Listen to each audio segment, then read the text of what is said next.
Comienza A las Fuentes de la Fe en Tierra Santa, un programa dirigido por el padre Francesco Voltaggio.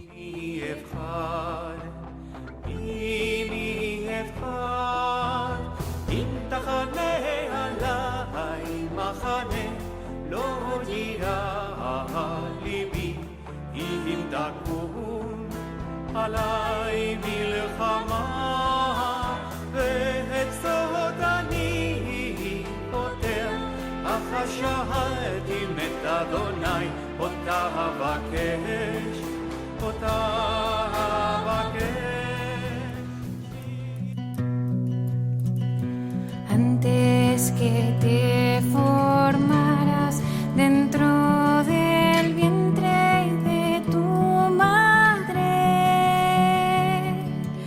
antes que tú nacieras, te conocía y te consagré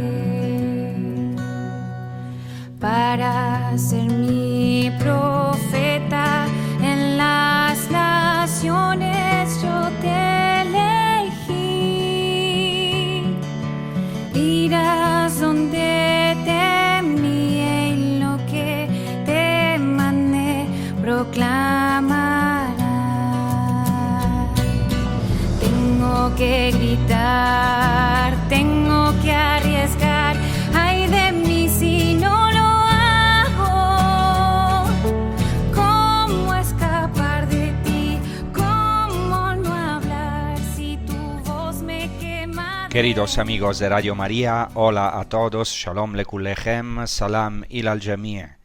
Después de haber dedicado varios episodios a los capítulos del 7 al 10 del Evangelio de Juan, es decir, Jesús en Jerusalén durante la fiesta de Sukkot, la fiesta de las tiendas, retomamos ahora el esquema o la cronología del relato de los evangelios sinópticos, o sea, de Mateo, Marcos y Lucas.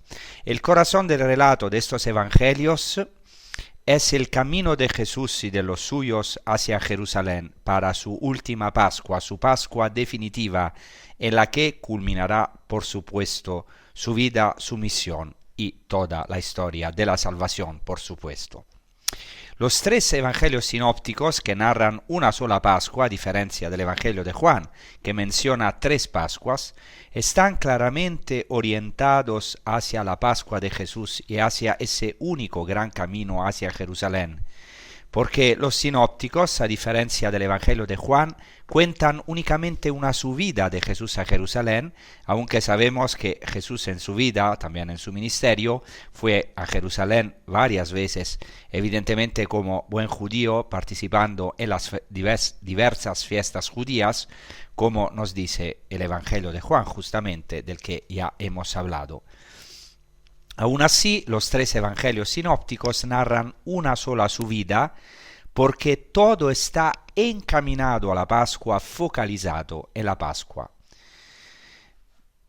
Entonces, esta orientación, este caminar decidido hacia Jerusalén es clarísimo en el caso del Evangelio de Marcos, por ejemplo, que dedica una sección entera a este camino que, claro, los estudiosos llaman en camino o en la vía, ente hodó en griego. Se discute de qué versículo a qué versículo hay que delimitar esta sección del Evangelio en camino o en la vía, pero podemos decir que los exégetas suelen situarla entre Marcos 8:27 y 10:45.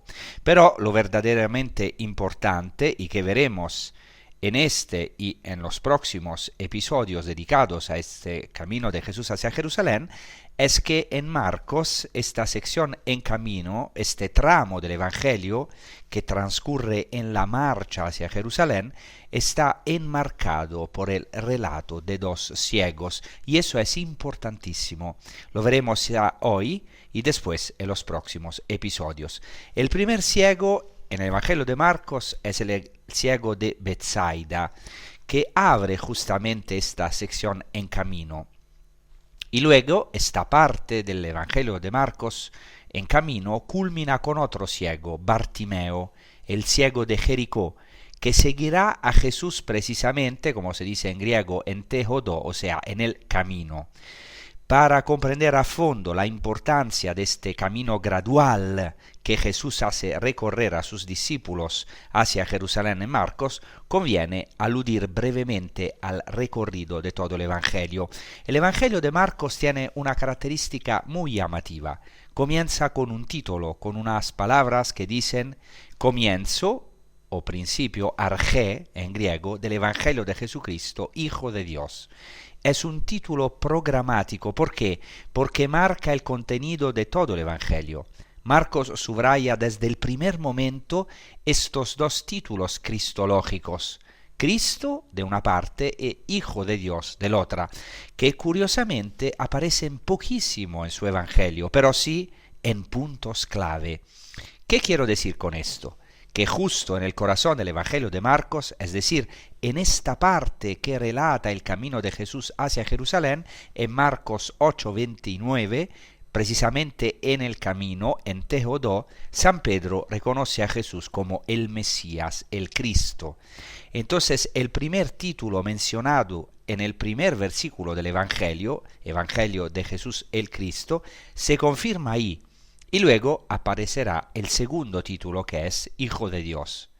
Así pues, el primero que reconoce a Jesús como Mesías en el camino hacia Jerusalén es Pedro, mientras que será en el culmen, al final de este camino, precisamente en Jerusalén, justo al pie de la cruz, en Marcos 15:39, cuando un pagano, el centurión romano, reconocerá a Jesús como Hijo de Dios. Y solo él hará esta profesión de fe. De modo que tenemos Mesías, o sea, Cristo, y Hijo de Dios ya en el primer versículo de Marcos, y luego ese título se hace vida en el camino, reconocido por Pedro como Cristo, y finalmente bajo la cruz como Hijo de Dios. Veis, por tanto, que este título inicial del Evangelio de Marcos, en Marcos 1:1, contiene en germen todo el Evangelio, con estos títulos cristológicos tan importantes, y quiero insistir en esto desde el principio. Todo el Evangelio de Marcos es un camino, una iniciación, o sea, un camino progresivo de revelación, de iluminación. Atención, porque el primer nombre de los cristianos, antes de ser llamados cristianos, sabemos por los Hechos de los Apóstoles que en Antioquía por primera vez los discípulos de Cristo fueron llamados cristianos. Antes de ese momento el cristianismo era llamado la vía, el camino, tejodo. Es el nombre más antiguo, el camino, un nombre además muy ligado al judaísmo, porque derech en hebreo es un término de gran relevancia, y también existe el término halajá, que significa caminar, avanzar, y que se refiere al comportamiento conforme a la Torá. Claro, el camino cristiano es un camino muy especial, porque es el camino de la Torá encarnada, que para nosotros es Jesucristo, el Hijo de Dios. El Evangelio de Marcos es, por tanto, un continuo estar en camino, un camino de revelación, de iluminación, podríamos decir de iniciación, incluso, claro, de manera más amplia, de tipo catecumenal. Porque ya desde el inicio Jesús inicia a sus discípulos, y desde los primeros tiempos del cristianismo existía una iniciación para llegar a ser cristiano, que después tomó forma en el catecumenado, es decir, un camino gradual y progresivo, un camino para llegar al bautismo, un camino bautismal. Esto es fundamental porque los ojos de los discípulos, y en Marcos más que en cualquier otro evangelio se subraya la incomprensión de los discípulos, entonces los ojos de los discípulos en Marcos se van abriendo poco a poco. Y esto queda marcado precisamente por estos dos ciegos de los que hablaba. El primero, el ciego de Betsaida, porque el episodio de su curación ocurre antes de que comience el camino. Y al final de ese camino, en Jericó, justo antes de que Jesús suba a Jerusalén, está el ciego Bartimeo. Las dos curaciones son muy distintas. Lo mencioné ya en una emisión dedicada a Betsaida y a su ciego, pero quiero recordarlo aquí. Este milagro tiene algo especial respecto a todos los demás. ¿Cuál es esta peculiaridad? ¿Qué hay de especial en este milagro? Que, cosa muy curiosa, la curación se realiza en 2 tiempos. Jesús realiza un primer signo, un primer gesto, la imposición de las manos, y le pregunta al ciego, ¿ves algo? Y el ciego responde, sí, veo algo, porque veo a las personas como árboles que caminan. Jesús después tiene que hacer un segundo signo, un segundo gesto para que llegue la curación plena. Podríamos entonces preguntarnos, ¿qué significa esto? ¿Acaso Jesús falló la primera vez? Es como un sanador al que el milagro no le sale a la primera, por así decirlo. No, en absoluto.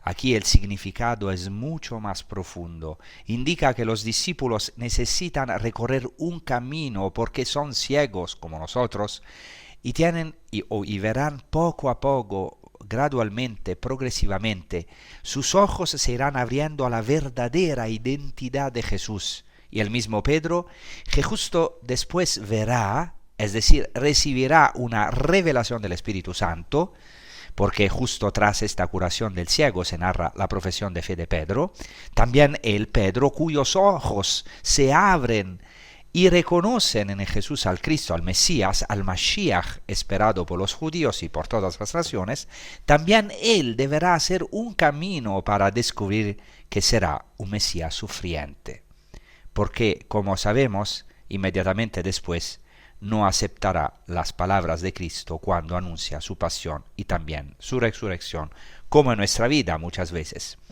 Muchas veces el Señor nos abre los ojos de la fe de manera gradual, esto es la manera más normal, progresiva, nos abrimos a la profundidad del misterio, a ver con fe, claro, a Cristo, a Dios y después a nosotros mismos, a los hechos de nuestra historia. Es maravilloso este camino que hacemos con Cristo, que con mucha paciencia, muchas veces Jesucristo tiene que aceptar que somos ciegos o que no vemos del todo, que vemos poco, como este ciego, la primera vez que Jesús le impone las manos, ve como árboles que caminan. Y así nosotros muchas veces no vemos claramente. Y por eso necesitamos un camino profundo de iniciación de fe con nuestro Señor Jesucristo, en la iglesia, claro, con la comunidad de los apóstoles, de los discípulos, que es la iglesia. Por eso ahora vamos a meditar sobre todo esto con un canto, un salmo que es maravilloso. Al despertar me saciaré de tu rostro, Señor. Muchas veces estamos en este sueño, en el sentido que dormimos, ¿no? Pero el Señor nos abre los ojos, por eso al despertar me saciaré de tu rostro, Señor. El rostro de Dios es Cristo. Ha sido revelado en Cristo, rostro de amor, de misericordia. Por eso ahora vamos a escuchar este canto de Kiko Argüello, ejecutado por Marc Farrugia. Muchas gracias.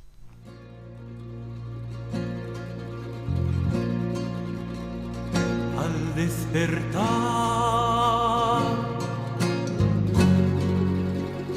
me saciaré de tu semblante, Señor. Al despertar me saciaré de tu semblante, Señor. Escucha, Señor, mi oración. Atiende, Señor, a mi clamor. Presto oídos a mi súplica, que mis labios no traicionan, Señor. Salga de ti la sentencia, porque tus ojos ven mi rectitud. Al despertar me saciaré de tu semblante, Señor. Al despertar me saciaré de tu semblante, Señor. Sondea, Señor, mi corazón, escrútalo de noche, Señor. Pruébame al crisol, pruébame al crisol, porque tú sabes que no hay malicia en mí, que mi boca no miente como hacen los hombres, que he guardado tu palabra, que no he seguido los caminos del violento, que a tus huellas he ajustado mis pasos, que no vacilaré, que no vacilaré. Al despertar me saciaré de tu semblante, Señor. Al despertar me saciaré de tu semblante, Señor. Entonces, queridos amigos, retomemos ahora el capítulo 7 de Marcos, donde lo habíamos dejado, porque en los últimos episodios, antes del Evangelio de Juan, dedicamos tiempo al capítulo 7 de Marcos, a la apertura de Jesús a los paganos. Se pueden reescuchar los episodios en el sitio, en los podcasts de Radio María España, claramente. Quiero describir brevemente el contexto para pasar después a lo que hoy quiero tratar de manera más directa, que es precisamente el signo de Jonás. En Marcos 7, ya lo comentamos en los episodios anteriores, encontramos la curación de la hija de la mujer sirofenicia en Tiro, es decir, en territorio pagano, y allí aparece una referencia al pan. Jesús dice a esta mujer que no es justo tomar el pan de los hijos y echarlo a los perritos. Y ella responde con una fe humilde, maravillosa, sin pretensiones, pero también los perritos comen las miguitas. Hay pues una referencia al pan. Recordad este detalle. En la perícopa siguiente, o sea, en el brano siguiente, en Marcos 7, 31 hasta al 37, Jesús sigue en territorio pagano, en la Decápolis, y cura ahora a un sordomudo. Después de la curación de la hija de aquella mujer cananea, porque Mateo de forma más genérica habla después de la curación de una gran multitud de cojos, ciegos y sordos, Marcos, en cambio, después de esta curación, escoge una sola de esas personas y la describe con todo detalle. Es un sordomudo. Mateo resume una multitud. Marcos personaliza uno de esos casos, la curación de un sordomudo al que Jesús toma parte, como si realizara una iniciación. O sea, lo pone aparte, lo toma aparte. Una palabra importantísima. Un gesto especial solo para él. Jesús mete sus dedos en los oídos del sordomudo, toca su lengua con saliva, levanta los ojos al cielo, suspira y dice Efatá, que significa literalmente sé abierto, traducido en español como ábrete, ¿no? Es un término arameo y aquí tocamos las raíces arameas del Evangelio, aunque, claro, este verbo está muy cercano al hebreo y al árabe también. Es interesantísimo, efatah en arameo, etpatah, etfatah, en hebreo ipatah. En cualquier caso, escuchad ese final gutural, efatah, un sonido aspirado, porque Jesús suspira, efatah, y de su boca divina, desde la profundidad, que es la misma palabra de Dios, surge este suspiro, esta aspiración, este soplo, efatah. No sabemos exactamente la pronunciación original porque está muy discutida, pero efatah es como un soplo de Dios, el soplo del Espíritu, que permite finalmente a este sordomudo y a todos nosotros que se abra su lengua, que se abran sus oídos y que pueda por fin escuchar la palabra de Dios. Los oídos Acordaos de este detalle importante porque lo retomaré enseguida. Justo después, y esto es muy interesante también para ver que no se trata de episodios aislados o puestos simplemente uno al lado del otro como tradiciones sueltas, como algunos han dicho, entonces vemos todo lo contrario, hay una narración muy coherente y diría más lineal, con un plan particular muy preciso que el evangelista quiere subrayar. Después de esta curación del sordomudo tenemos la segunda multiplicación de los panes y los peces, esta vez para los paganos, que también narra Mateo. Quedan 7 canastas llenas, que es el número de los paganos. 7 es el número de las naciones enemigas, de las naciones paganas que habitaban en la tierra de Canaán antes de la conquista por parte de Josué. Y estas naciones paganas experimentan no solo las migajas, cuidado, como pedía la mujer sirofenicia, sino un pan abundantísimo. Hay un pan también para los paganos. Este es el contexto del Evangelio que profundizaremos hoy, porque tanto en Marcos como en Mateo, después de la segunda multiplicación de los panes para los paganos, aparece una controversia entre los fariseos y en Mateo también los saduceos de una parte y Jesús de otra parte. Entonces voy a proclamar enseguida el Evangelio de hoy, centrado en el signo de Jonás. Leeré la versión de Mateo, Mateo 16, 1, 4. Lo proclamamos del Santo Evangelio según San Mateo. Se acercaron los fariseos y los saduceos para ponerlo a prueba y le pidieron que les mostrara un signo del cielo. Pero él les respondió: cuando llega la tarde decís, hará buen tiempo porque el cielo está rojo, y por la mañana hoy habrá tormenta porque el cielo está rojo oscuro. ¿Sabéis pues interpretar el aspecto del cielo y no sois capaces de interpretar los signos de los tiempos? Una generación malvada y adúltera reclama un signo, pero no se le dará ningún signo sino el signo de Jonás. Y dejándolos se marchó. Y después Jesús pasa a la otra orilla. Ya es un evangelio con tono pascual, un paso, un tránsito de Jesús a la otra orilla donde nosotros no podemos llegar. Entonces este evangelio que hemos proclamado se centra en los signos que hay que escrutar, los signos de los tiempos. Los signos remiten en primer lugar al Antiguo Testamento, a Moisés.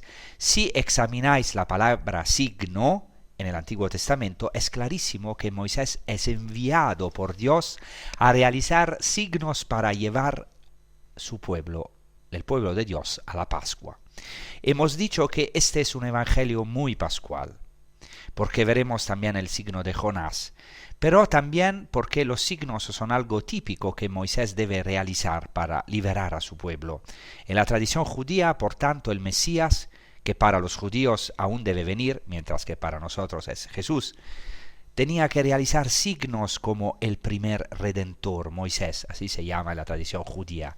El Mesías es llamado el segundo redentor, aquel que debe cumplir los signos de Moisés para manifestar que es verdaderamente el Mesías esperado.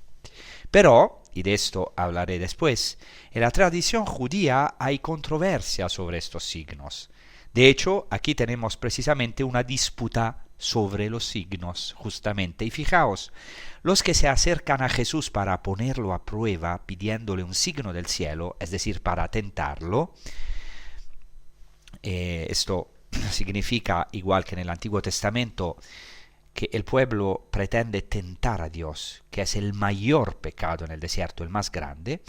Entonces, estos que se acercan a Jesús para ponerlo a prueba, pidiéndole un signo, son fariseos y saduceos. Y he hablado de estos grupos en otros episodios, son dos corrientes prácticamente opuestas en tiempos de Jesús.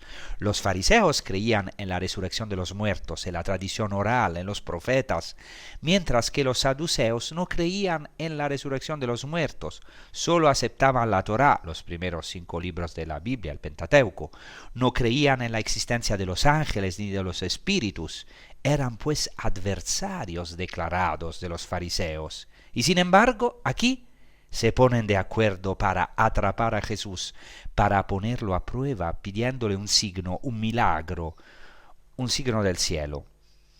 Entraremos después aún más a fondo, a lo mejor en el próximo episodio, pero estamos hablando del signo de Jonás, del hecho de que los fariseos y saduceos, en el capítulo 16 de Mateo y en el paralelo de Marcos, solo los fariseos, se acercan a Jesús para tentarlo, pidiéndole un signo del cielo. Y Jesús responde: una generación malvada y adúltera pretende un signo, pero no se le dará ningún signo sino el signo de Jonás. Decíamos que en la tradición judía el Mesías debía realizar signos igual que el primer redentor, Moisés. Y en la tradición judía siempre encontramos dos líneas, igual que en el Nuevo Testamento. Por un lado está claro, los milagros existen, los signos existen. Dios realiza signos y prodigios y se sirve de los hombres. Pero, por otra parte, la tradición judía no hay que confiar demasiado en ellos, porque uno se puede engañar, o se pueden buscar los signos solo para beneficio propio, o los signos pueden convertirse en una excusa para no cumplir la voluntad de Dios, en el caso del pueblo judío para no observar la Torá. Hay muchos textos sobre esto, en particular, por ejemplo, algunos textos talmúdicos del Talmud. Sin embargo, yo quiero detenerme para profundizar en este evangelio, en lo que hoy preguntan los judíos o piensan los judíos acerca de los signos del Mesías. Son preguntas como ¿cuándo vendrá el Mesías?, se preguntan los judíos. ¿Deberá acaso producir signos y milagros? Y aquí hay, como os decía, cierta controversia, no solo entre los diferentes rabinos, sino que incluso algunos rabinos como el gran Moisés Maimónides, dicho Rambam, en una obra dice que el Mesías deberá hacer prodigios y en otra obra dice que no. Por ejemplo, en su obra Yad Hazaká, que quiere decir la mano fuerte, dice: no piensen que el rey Mesías deba realizar signos y prodigios, ni introducir innovaciones en el mundo, ni resucitar a los muertos, ni cosas por el estilo. Sin embargo, en otra obra llamada Igeret Teman, dice lo contrario. Los signos y prodigios realizados por el Mesías confirmarán su legitimidad y su descendencia, porque el Mesías no debe solo decir que lo es, sino demostrarlo con hechos, con signos. Tendrá que demostrar con signos que él es verdaderamente el Mesías. Hoy los rabinos comentan que esto parece una contradicción, pero no del todo. Dicen que Rambam nos ofrece dos caras de una misma moneda, dos interpretaciones de una misma realidad, y responden así: si merecemos la redención, la llegada del Mesías comenzará de forma sobrenatural, mientras que si no la merecemos, sus signos y prodigios inevitables se manifestarán solo más tarde. Por tanto, quiere decir que todo está relacionado con la conversión de la persona. Es evidente que el milagro, la intervención de Dios, la irrupción de Dios, siempre es una gracia, pero incluso el milagro más grande, si no encuentra en nuestros corazones una intención recta, una apertura verdadera a la conversión, puede también cegar. Muy interesante esto.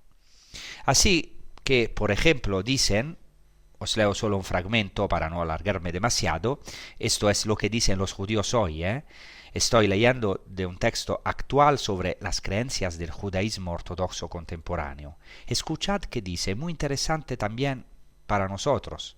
Dice: si el Mesías aparece entre las nubes del cielo como parte de una revelación sobrenatural, no habrá lugar a la duda. Y sabemos, como dijo Cristo, que en la segunda venida vendrá en las nubes del cielo. Pero continúan los judíos: si él aparece como un humilde pobre sobre un asno, sin realizar milagros, como parte de un proceso aparentemente natural, ¿cómo podremos reconocerlo? Dicen que los judíos de Egipto se encontraron en una situación similar cuando Moisés proclamó que Hashem, o sea el Señor, se había revelado y les había ordenado liberarlos, y a pesar de los signos que mostró, permanecieron dudosos, con dudas.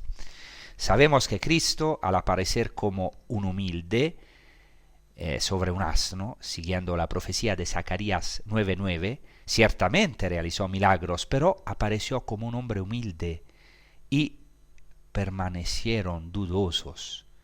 Exactamente como dicen los propios judíos aquí, no solo hay duda, sino también una intención incorrecta por parte de los fariseos y saduceos, volviendo a nuestro evangelio, que pero cuidado, esta intención no recta puede ser también la nuestra. Esperar milagros, esperar que Dios cambie la historia de forma sobrenatural, pedir milagros en lugar de darnos cuenta de que nuestra historia es santa, que todo es un milagro, porque nuestra historia es santa porque es querida por Dios. En lugar de eso, queremos muchas veces cambiar la realidad a nuestro antojo, hacer nuestra propia voluntad, o queremos que Dios haga nuestra voluntad. Y esta fue la gran tentación del pueblo de Israel en Massa y Meribá. Si recordáis, tentaron a Dios y dijeron, ¿está el Señor en medio de nosotros, sí o no? Y si está, queremos que haga un milagro ahora, que haga brotar agua de la roca, queremos agua. Lo obligaron a hacer un milagro, obligaron a Dios a hacer un milagro, lo tentaron, como dice el Salmo, lo tentaron a pesar de haber visto sus obras, lo obligaron a cumplir su voluntad. Quisieron ponerse en el lugar de Dios, tener un Dios a su medida. Y entonces, ¿cómo responde Jesucristo? De una manera maravillosa, con el signo de Jonás. Dice, una generación malvada y adúltera reclama un signo, pero no se le dará ningún signo salvo el signo de Jonás. Atención a esta expresión, signo de Jonás. Nosotros, los exégetas, usamos esta expresión técnica, decimos en griego que en griego de Jonás es un genitivo epexegético, es decir, no significa un signo que Jonás hizo, sino es un genitivo explicativo de especificación. Significa que no se les dará ningún signo salvo el signo que es Jonás mismo. Es decir, Jonás mismo, el profeta, será un signo en su carne, en su persona, como eminentemente lo es Jesucristo, él mismo. Su persona es el signo. Vamos a profundizar un poco más en este signo de Jonás. ¿Quién es Jonás? El libro del profeta Jonás es tan importante que en la tradición judía no por casualidad se proclama en el día de Yom Kippur, en el gran día de la expiación, el día del gran perdón. Es una palabra maravillosa de conversión, de misericordia también, el profeta Jonás. ¿Quién era Jonás? Jonás quizá sea el único profeta de Galilea.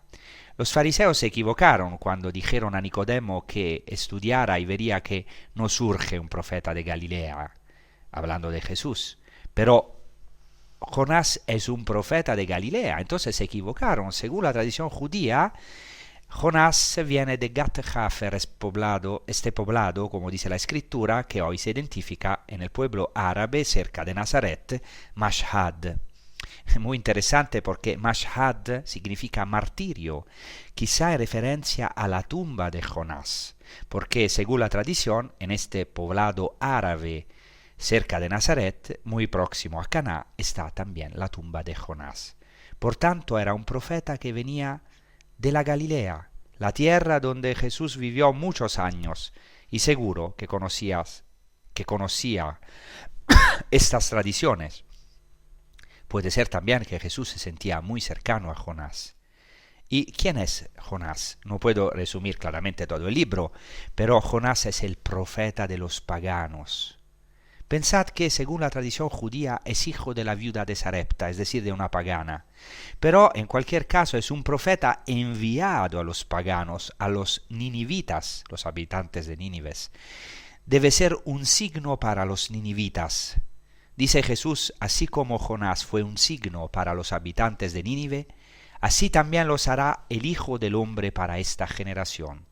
Ellos, ante la predicación de Jonás, se convirtieron.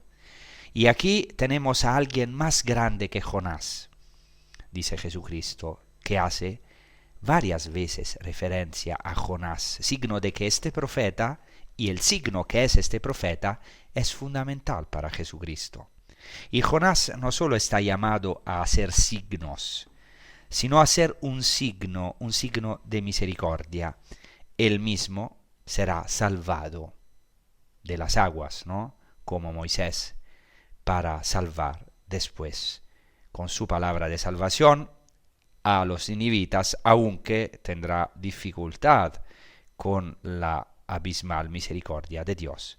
Por eso ahora meditamos sobre todo esto con un salmo otra vez que dice: yo te amo, Señor, que habla exactamente de las olas de la muerte que muchas veces nos sobrepasan, pero el Señor nos ha sacado de estas olas, como hizo justamente con Jonás también en nuestra vida, para que seamos profetas de todas las naciones, profetas para las naciones, una buena noticia en nuestra misma persona, como un signo de Dios, de Cristo en esta generación. Gracias.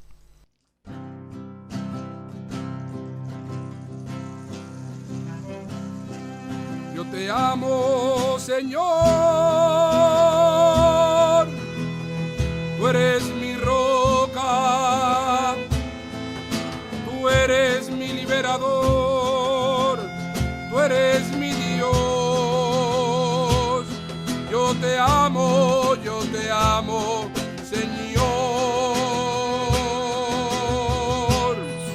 Las olas de la muerte me envolvían, me espantaban las trombas de Belial, me rodeaban los lazos del Seol, había caído en los trepos de la muerte.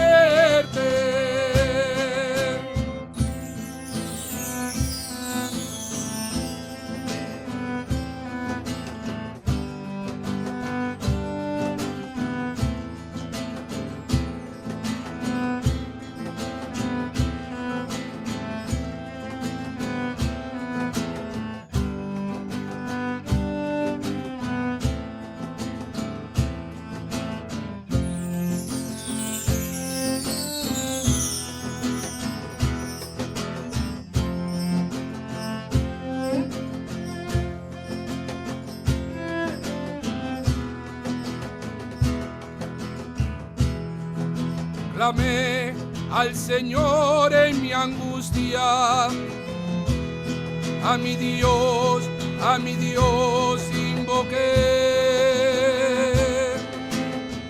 y escuchó mi voz desde su templo. Llegó mi llamada a sus oídos, y la tierra fue sacudida y vaciló. Retemblaron las bases de los montes, porque inclinó los cielos y bajó, y el fondo del mar quedó a la vista. Los cimientos del orbe aparecieron. Extendió su mano para asirme, me sacó de lo profundo de las aguas. Yo te amo, Señor, tú eres mi roca, tú eres mi liberador. Entonces estamos profundizando un poco más en este signo de Jonás. ¿Y quién es Jonás? El libro del profeta Jonás, como hemos dicho, es un libro maravilloso, muy corto, pero maravilloso. Y hemos dicho que Jonás no solo está llamado a hacer signos, sino a ser un signo en su misma persona, un signo de la misericordia de Dios. ¿Por qué? Porque la ciudad de Nínive, llamada la gran ciudad, la ciudad pecadora por excelencia, pensad que en el Antiguo Testamento hay oráculos, profecías durísimas contra Nínive, era la capital de los asirios, que antes del exilio babilónico devastó el reino del norte, el reino de Israel, o sea, Galilea y Samaria. Y sin embargo, esta ciudad tan pecadora, tan perdida, tan violenta, capital de uno de los imperios más violentos de la historia, símbolo de la gran ciudad, de la ciudad pecadora y soberbia por excelencia, esta ciudad se convierte. Impresionante. Y Jonás se convierte a su pesar, porque no lo desea, como sabemos por la historia de Jonás. Se convierte en signo de misericordia y esto provoca también una crisis en él. Al final del libro Jonás entra en crisis, porque Dios lo envía a Nínive y él profetiza la destrucción de la ciudad. Aún 40 días y Nínive será destruida, pero gracias a la conversión de Nínive, incluso se dice en el libro de Jonás que incluso el rey de Nínive se convierte, incluso los hombres, las mujeres, incluso los animales. O sea, se produce una conversión cósmica, universal, y gracias a esta conversión, Dios en cierto modo revoca su decreto, no destruye, porque según la tradición judía, la conversión y la oración cambian el decreto de Dios, encima el decreto de Dios. Y la conversión va más allá incluso del juicio que él había decidido. Mientras estamos vivos, esto es muy importante para nosotros, también los cristianos, la teshuvá, como se dice en hebreo, el retorno, la conversión, nos permite cambiar, revolucionar nuestra vida. Incluso en cierto modo aquello que Dios había decidido, la conversión es la clave de la salvación y de toda la historia. ¿Y qué sucede en el libro de Jonás? Que gracias a esta conversión Dios perdona a la ciudad y la profecía de Jonás no se cumple, Nínive no es destruida. En cierto sentido, entonces, Jonás hace ridículo porque dijo aún 40 días y Nínive será destruida y no es destruida. Por eso Jonás entra en crisis. El libro de Jonás desarma nuestras convicciones, incluso nuestros conceptos sobre Dios. Jonás entra en crisis porque no acepta una misericordia tan grande de Dios. Y antes de esto, Jonás es el profeta que huye. En hebreo, Yoná quiere decir paloma. La paloma que huye con mucha facilidad al primer ruido. Y es realmente una señal. Es realmente un signo, Jonás. Pensadlo. De hecho, si leemos a los profetas del Antiguo Testamento, vemos que al principio los profetas más antiguos hacen signos, pero luego, poco a poco, el Señor quiere enseñar a su profeta, pensad en Jeremías, pensad en Ezequiel, quiere enseñar a su profeta a convertirse él mismo en un signo vivo. O sea, primero los profetas tendrán que realizar signos proféticos. El signo profético se llama ot en hebreo. Pero luego los profetas deberán sufrir en su propia carne y convertirse ellos mismos en un signo.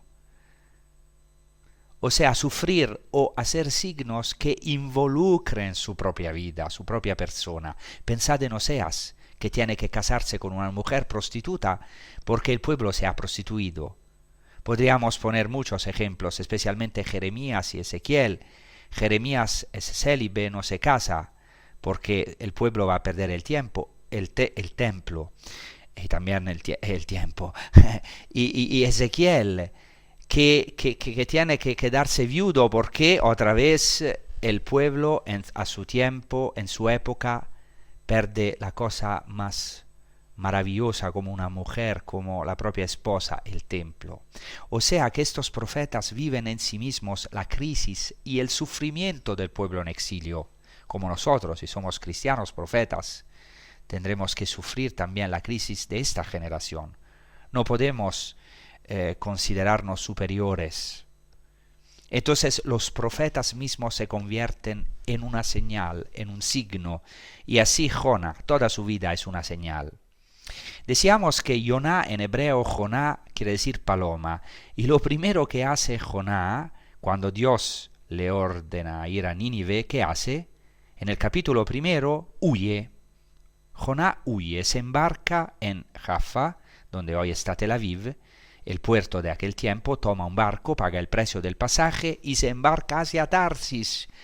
No sabemos exactamente dónde estaba, algunos piensan a lo mejor en España, pero es un lugar lejos, en el oeste, es decir, en el punto cardinal opuesto de Nínive. Entonces huye lo más lejos posible del Señor, y esa es nuestra tentación, huir. Muchas veces nosotros somos esas palomas, somos esos Jonás que queremos huir, escapar. Entonces, ¿qué hace Jonás?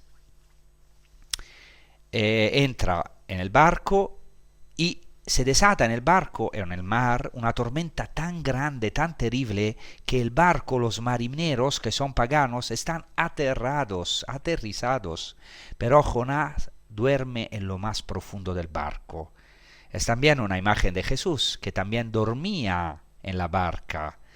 Y cuando los marineros despiertan a Jonás, los marineros son siempre muy supersticiosos, echan suertes para saber a causa de quién ha ocurrido este desastre, esta tormenta, esta tempestad. Y la suerte cae sobre Jonás. Jonás se presenta, dice, soy judío. Y le preguntan qué deben hacer para que se calme el mar. Y Jonás responde algo impresionante, si lo pensamos en referencia a Cristo. Dice, tiradme al mar y se calmará el mar que está contra vosotros. O sea, Jonás, aunque al comienzo escapa, pero al final se ofrece para calmar la tormenta. Así será también Jesús. El inocente calma la tormenta. Pero Jonás se ofrece también para expiar su propio pecado y para salvar a los marineros, salvar el barco. Aceptará, aunque los marineros no querían echarlo al mar por no mancharse con sangre inocente.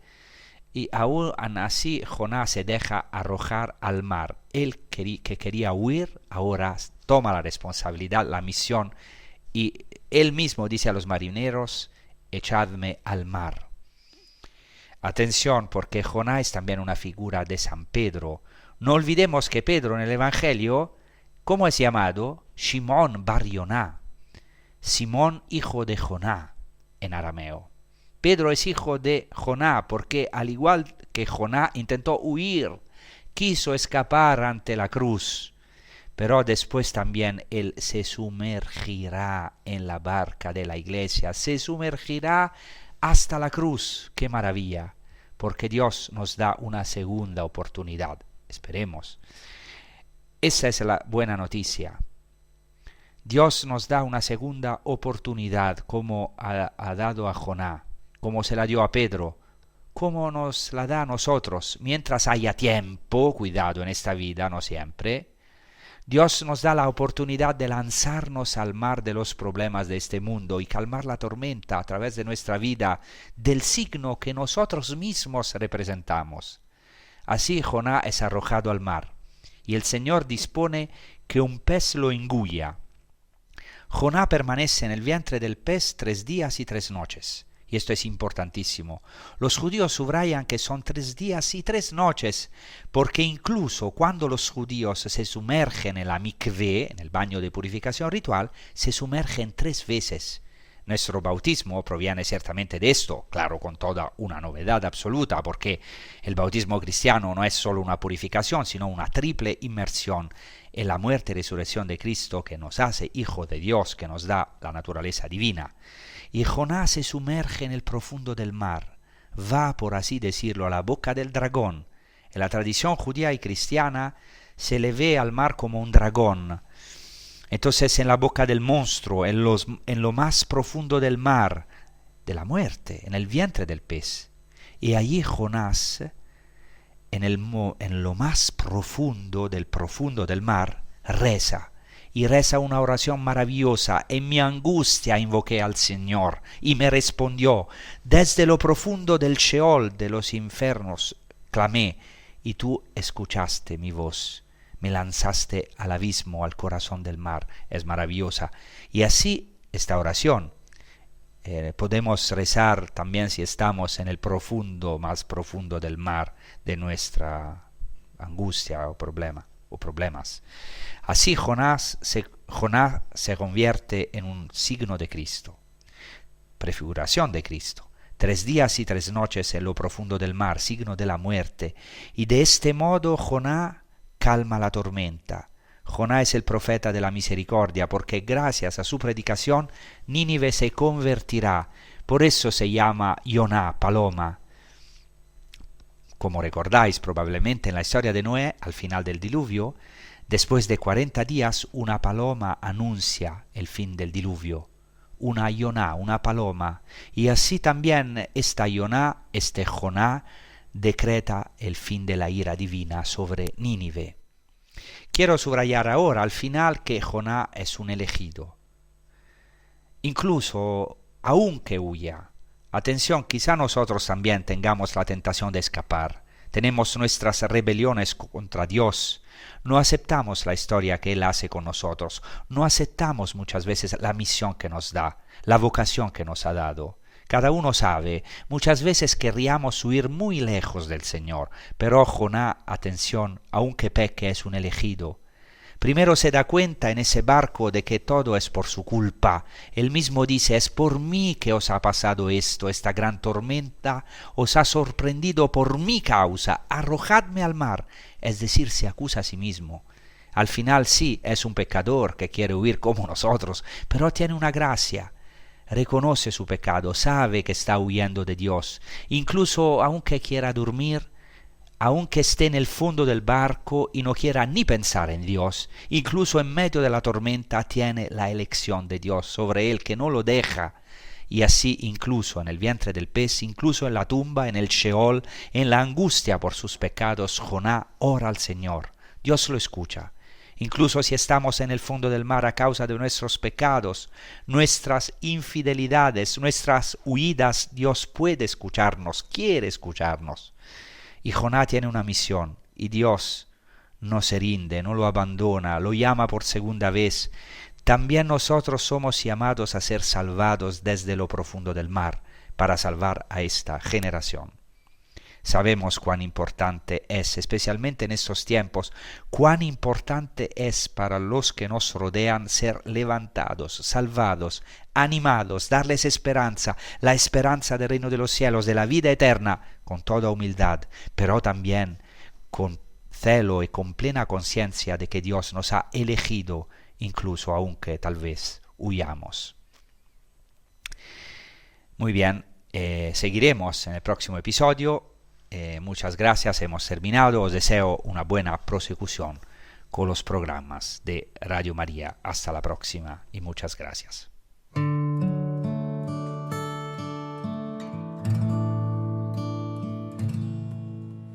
Aún en las tormentas, aun cuando arrecie el mar, te alabo en verdad.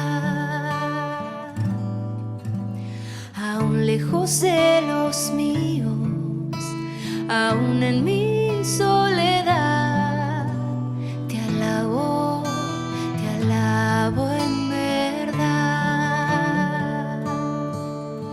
Pues solo a ti te tengo, pues tú eres mi heredad. Te alabo en verdad. Pues solo a ti te tengo, pues tú eres mi heredad. Te alabo en verdad.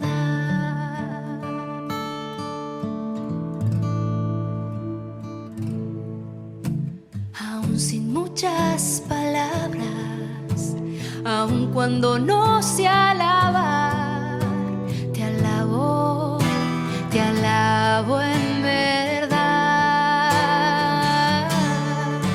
Pues solo a ti te tengo, pues tú eres mi heredad.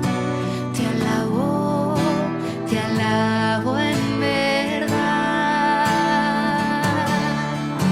Pues solo a ti te tengo, pues tú eres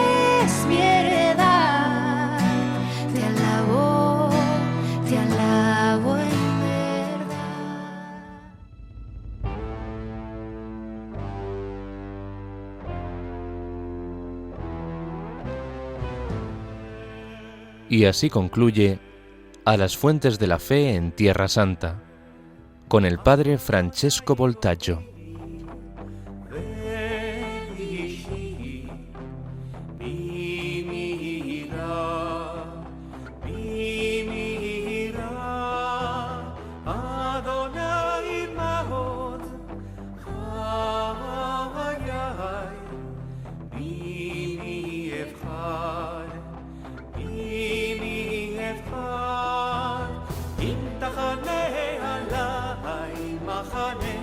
לא יירא ליבי אם תקום עליי